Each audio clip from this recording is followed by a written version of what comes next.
નમસ્કાર વિદ્યાર્થી મિત્રો, the HB Kapadia group of school Ahmedabad એમાં ધોરણ 12 વિજ્ઞાન પ્રવાહ અને સામાન્ય પ્રવાહ આર્ટ્સમાં સંસ્કૃત વિષય લઈને હું સંજય જોશી આપ સૌનું હાર્દિક સ્વાગત કરું છું. વિદ્યાર્થી મિત્રો, ગયા એપિસોડમાં આપણે છંદ વિશે અભ્યાસ કર્યો. તમારા પાઠ્યપુસ્તકમાં આ વખતે પરીક્ષાની અંદર બધા જ છંદ પૂછાવાના છે. જે 5 છંદનો આપણે અભ્યાસ કર્યો તે આર્યા, શિખરિણી, વસંત તિલકા, વંશસ્થ અને શાર્દુલ વિક્રીડિત. એવી જ રીતે હવે વ્યાકરણ વિભાગમાં અલંકાર પરિચય છે. તમારા પાઠ્યપુસ્તકમાં રહેલો અલંકાર પરિચયનો જે વિભાગ છે એ તમારી નજર સામે રાખો.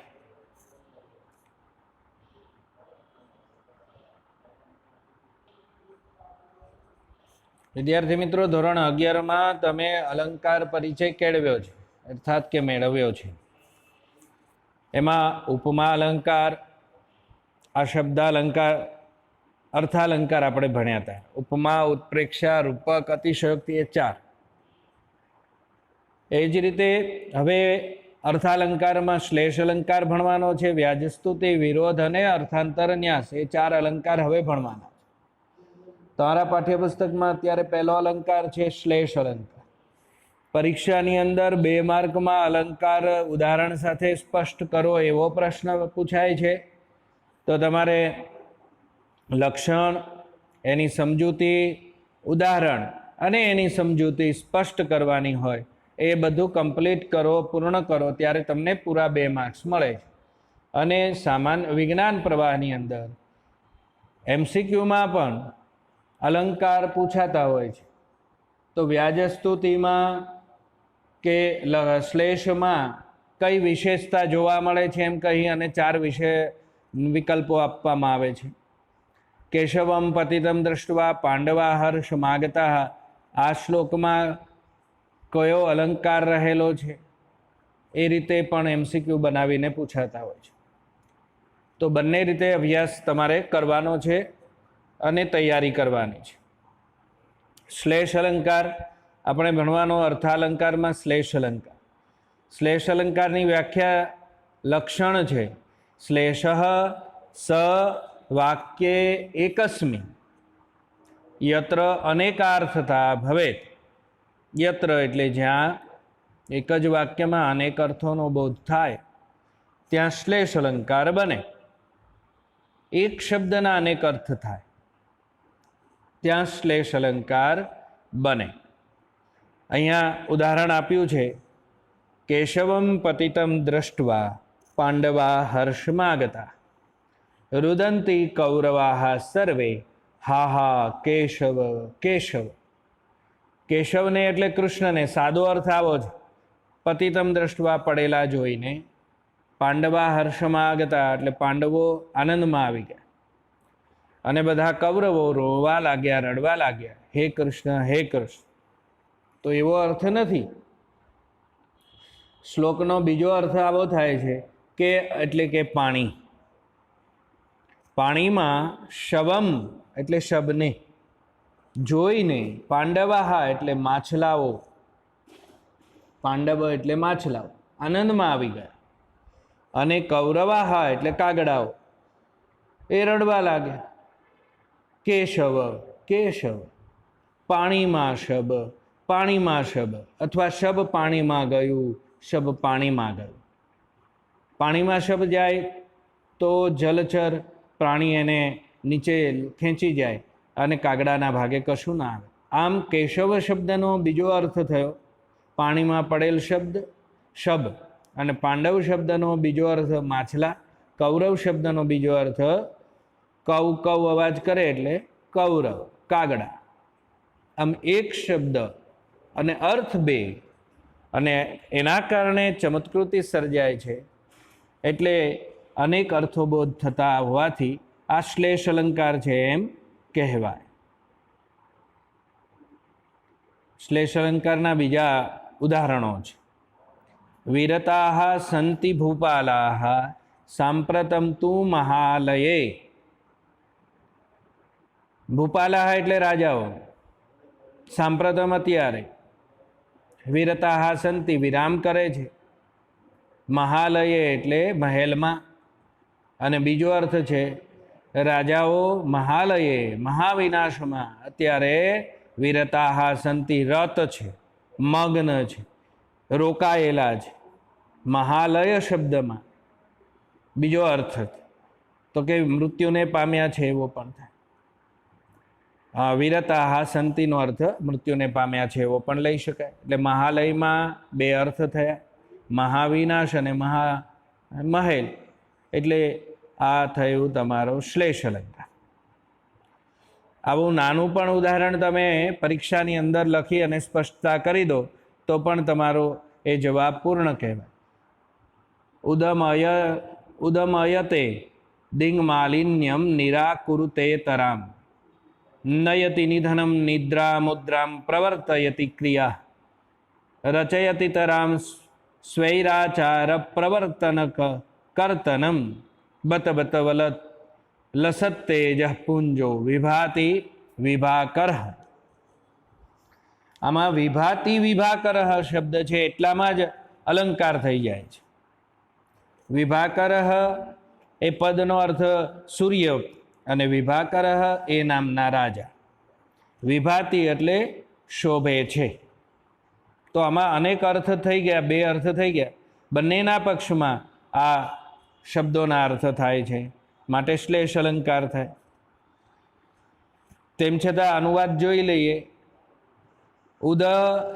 ઉદમયતે દિંગ માલિન્યમ નિરાકૃતે તરામ. જળહળતા તેજના સમૂહથી યુક્ત વિભાકર સૂર્ય રાજા શોભી રહ્યા છે, તે ઉદય પામે છે. ઉદયમયતે તે દિંગ માલિન્યમ ઉન્નતિ પામે છે, દિશાઓની મલિનતાને અંધકારને દૂર કરે છે.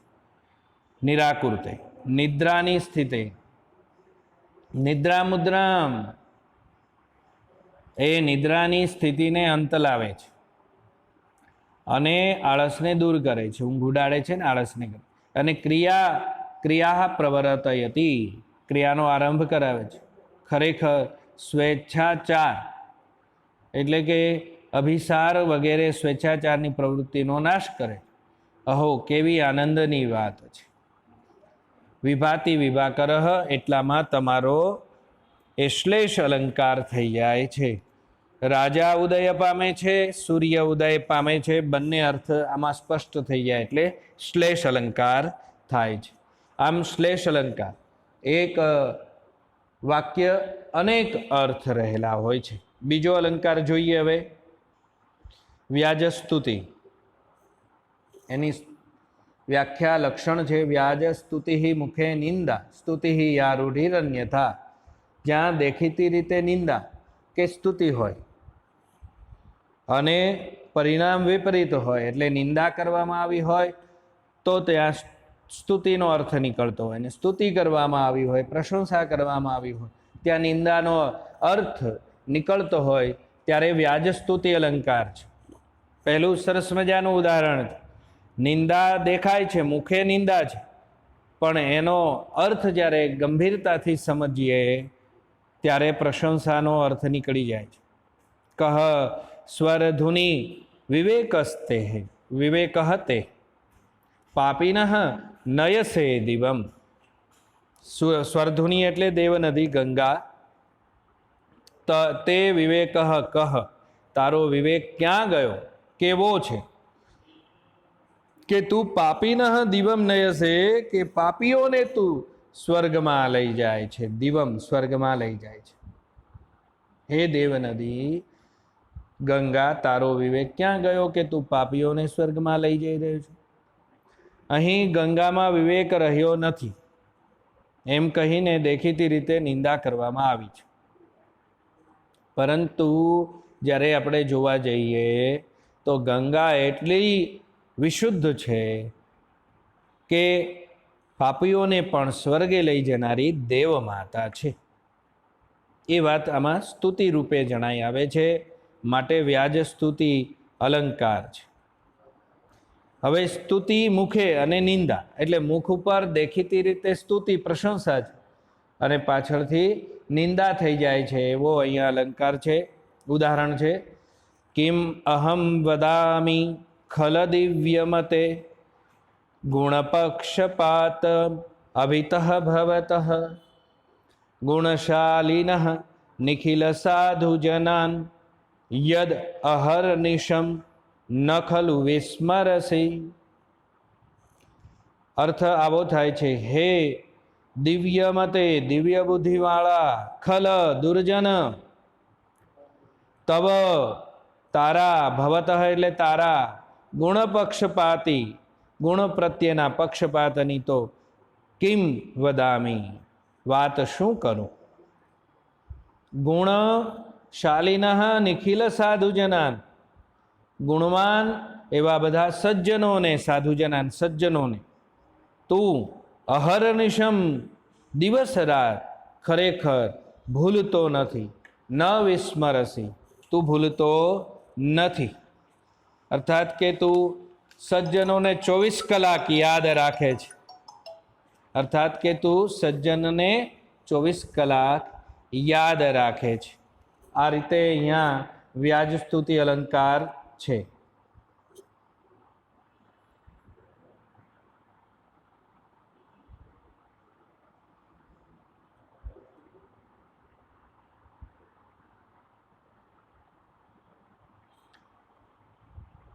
એક જ વાક્યનું ઉદાહરણ છે, જોઈ. જનકસ્ય સુતા વ્યુઢા ધન્ય દાશરથે ત્વયા. અહીંયા જનક શબ્દના બે અર્થ નીકળી જાય. હે દશરથ પુત્ર ધન્ય છે. દાશરથે એટલે દશરથ પુત્ર રામ, તને ધન્ય છે. કારણ કે તે જનકની સુતા, જનકની પુત્રી સાથે વ્યુઢા લગ્ન કર્યું છે. આમ શબ્દાર્થમાં જનકનો અર્થ જન્મદાતા પિતાની પુત્રી સાથે લગ્ન કર્યું એવો અર્થ છે, પણ જ્યારે વિશેષ અર્થ લઈએ ત્યારે સમજાય કે જનક રાજાની પુત્રી સાથે તે વિવાહ કર્યા છે, લગ્ન કર્યું છે. આમ રામની પ્રશંસા છે. નિંદા દેખીતી રીતે નિંદા દેખાય અને પાછળ રામની સ્તુતિ દેખાય છે, અભિનંદન આપવામાં ધન્ય છે. એ રીતે વ્યાજ સ્તુતિ અલંકાર થયો. હવે ત્રીજો અલંકાર છે વિરોધ. વિરોધની વ્યાખ્યા: વિરોધ સહ અવિરોધે અપી વિરોધ સો વિરોધેપી વિરુદ્ધત્વેન યદ્વચઃ. વિરોધ સહ અવિરોધે અપી વિરુદ્ધત્વેન યદ્વચઃ. વાસ્તવિક રીતે વિરોધ ન હોય, દેખીતી રીતે વિરોધ ન હોય, તેમ છતાં જ્યાં વિરોધ દર્શાવતા વચનો આવે ત્યાં વિરોધ અલંકાર છે. અહીંયા એક ઉદાહરણ લીધું છે. એ ઉદાહરણ છે ગીતાજીનું, શ્લોક અનુષ્ટુપમાં છે. યા નિશા સર્વભૂતાનામ તસ્યામ જાગરતિ સંયમી યસ્યામ જાગરતિ ભૂતાની સા નિશા પશ્યતો મુનેઃ. સામાન્ય જીવો જ્યારે સર્વભૂતાનામ એટલે સામાન્ય જીવો માટે યા નિશા જે રાત્રિ હોય છે, જે સુવાનો સમય છે, તસ્યામ ત્યારે સંયમી એટલે ઋષિ મુનિ જાગે છે. અને સામાન્ય જીવો જ્યારે યસ્યામ જાગૃતિ ભૂતાની સામાન્ય જીવો જ્યારે જાગે છે, સા નિશા પશ્યતઃ મુનિ તે રાત્રિ એ જાગતા મુનિ માટે રાત્રિ છે, સુવાનો સમય છે. આ વિરોધ અલંકાર દેખાય છે. સામાન્ય લોકો જેમાં સૂએ છે તેમાં મુનિ જાગે છે, અને જેમાં સામાન્ય લોકો જાગે છે તેમાં મુનિ જાગતા હોવા છતાં સૂતા છે. ખુલ્લી આંખે પશ્યતઃ જોતા હોવા છતાં પણ એ એના માટે નિશા છે, રાત્રિ છે. અહીંયા સમજાવવાનું એ છે કે વિશેષ રાત્રિ અર્થાત નિવૃત્તિ અર્થ લેવાનો છે. જુઓ નીચે અર્થાત સમજાવ્યું છે. જાગરણ અથવા અર્થાત પ્રવૃત્તિ. જે સમયમાં સામાન્ય લોકો ભોગ વિલાસમાં પ્રવૃત્ત રહે છે તે સમયમાં સંયમી ઋષિમુનિઓ એ નિવૃત્ત હોય છે. અહીં વિરોધની સ્થિતિ વર્ણવવામાં આવી છે. ચમત્કૃતિ સર્જાય છે, માટે આ વિરોધ અલંકાર છે. બીજું પણ વિરોધ અલંકારનું ઉદાહરણ આપણે જોઈએ. સરસ ઉદાહરણ છે, યાદ રહી જાય તેવું. આશા નામ મનુષ્યાણામ કાચિદ આશ્ચર્ય શૃંખલા યયા બદ્ધાઃ પ્રધાવંતી મુક્તાઃ તિષ્ઠન્તિ પંગુવત. આશા નામની આશ્ચર્યકારક, કાચિદ એટલે કોઈક, એવી આશ્ચર્યકારક સાંકળ છે, શૃંખલા છે. યયા બંધાયેલા, બદ્ધાઃ એટલે જેના દ્વારા બંધાયેલા માણસો પ્રધાવંતી દોડી રહ્યા છે, અને મુક્તાઃ જે સાંકળથી મુક્ત છે, આશારૂપી સાંકળથી મુક્ત છે, છૂટી ગયા છે, તે માણસો પંગુવત એટલે પાંગળાની જેમ તિષ્ઠંતી ઊભા રહે છે, દોડતા નથી. અહીંયા બદ્ધાઃ પ્રધાવંતી મુક્તાઃ પંગુવત તિષ્ઠંતી. તો બદ્ધાઃ પ્રધાવંતી એમાં આ વિરોધ અલંકાર છે. મુક્ત રહેલા ઊભા છે અને બંધાયેલા દોડે છે. આશાવાન મનુષ્ય હંમેશા કાર્યશીલ એટલે સક્રિય બને છે, હતાશ થયેલો માણસ નિષ્ક્રિય રહે છે, એવો અહીંયા શ્લોકનો ભાવાર્થ છે. પ્રત્યક્ષ રીતે વિરોધી બે ક્રિયા દર્શાવી છે, છતાં એમ લાગે છે કે વિરોધ નથી, એટલે અહીંયા વિરોધનો આભાસ છે, માટે વિરોધ અલંકાર છે. હવે ચોથો છેલ્લો અલંકાર એ અર્થાંતરન્યાસ અલંકાર. એનું લક્ષણ છે સામાન્યમ વા વિશેષો વા તદ અન્યેન સમર્થ્યતે યત્ર સહ અર્થાંતરન્યાસ સાધર્મ્યેણ ઇતરેણ વા. સામાન્ય અને વિશેષ એવી બે હકીકત. સામાન્ય હકીકતનું એનાથી અન્ય એટલે કે વિશેષ હકીકત દ્વારા, અને વિશેષ હકીકતનું એનાથી અન્ય એટલે કે સામાન્ય હકીકત દ્વારા સમર્થન કરવામાં આવે. સાધર્મ્યથી કે વૈધર્મ્યથી એટલે સમાન ધર્મ વડે કે વિરોધી ધર્મ વડે જ્યારે સમર્થન કરવામાં આવે ત્યારે આ તમારો અર્થાંતરન્યાસ અલંકાર થાય છે. સામાન્યનું વિશેષ હકીકત વડે, વિશેષનું સામાન્ય હકીકત વડે સમર્થન થાય ત્યારે અર્થાંતરન્યાસ. આ સાદી વ્યાખ્યા. સામાન્યનું વિશેષ વડે અને વિશેષ હકીકતનું સામાન્ય વડે સમાન ધર્મથી કે વિરોધી ધર્મથી સમર્થન થાય ત્યારે અર્થાંતરન્યાસ અલંકાર થાય. હવે ઉદાહરણ જોઈએ અર્થાંતરન્યાસનું. યહ સ્વભાવો હિ યસ્ય અસ્તિ સહ નિત્યમ દુરતિ ક્રમઃ. જે જેનો સ્વભાવ છે, મૂળ પ્રકૃતિ છે, તે હંમેશા દૂર કરવો મુશ્કેલ છે. શ્વા યદિ ક્રિયતે રાજા. કૂતરાને જો રાજા બનાવી દેવામાં આવે તદ કિમ ન અશ્નાતિ ઉપાનહમ. શું તે ઉપાનહમ એટલે જોડો, પગના પગરખાને ચાવતો નથી? રાજા બની જાય ને કૂતરો, એને રાજા સિંહાસન પર બેસાડી દો ને તો પણ એ જોડું લઈ અને ચાવતો. એટલે અહીંયા સ્વભાવ છે તે દૂર કરવો મુશ્કેલ છે એવી સામાન્ય વાત પહેલા પદમાં આવી. એ બધાને લાગુ પડી શકે એવો સિદ્ધાંત. એ વાતનું સમર્થન એ કૂતરાના રાજા બનવાની અને જોડો ચાવવાની વિશેષ વાર્થથી કરવામાં આવ્યું છે, એટલે અર્થાંતરન્યાસ છે. અને આ અલંકાર દ્વારા જીવનના અનેક છુપા રહસ્યોનું સરળતાથી ઉદ્ઘાટન થઈ શકે, વસ્તુ બતાવી શકાય. સંસ્કૃત સાહિત્યમાં, સુભાષિતોમાં આ અલંકાર પુષ્કળ પ્રમાણમાં વપરાયેલો છે. બીજા પણ ઉદાહરણ જોઈએ. આગળનું ઉદાહરણ છે નિજ દોષાવૃત્ત મનસા મતિ સુંદરમેવ ભાતિ વિપરીતમ પશ્યતિ પિતોપહત શશી શુભ્રમ શંખમપી પીતમ.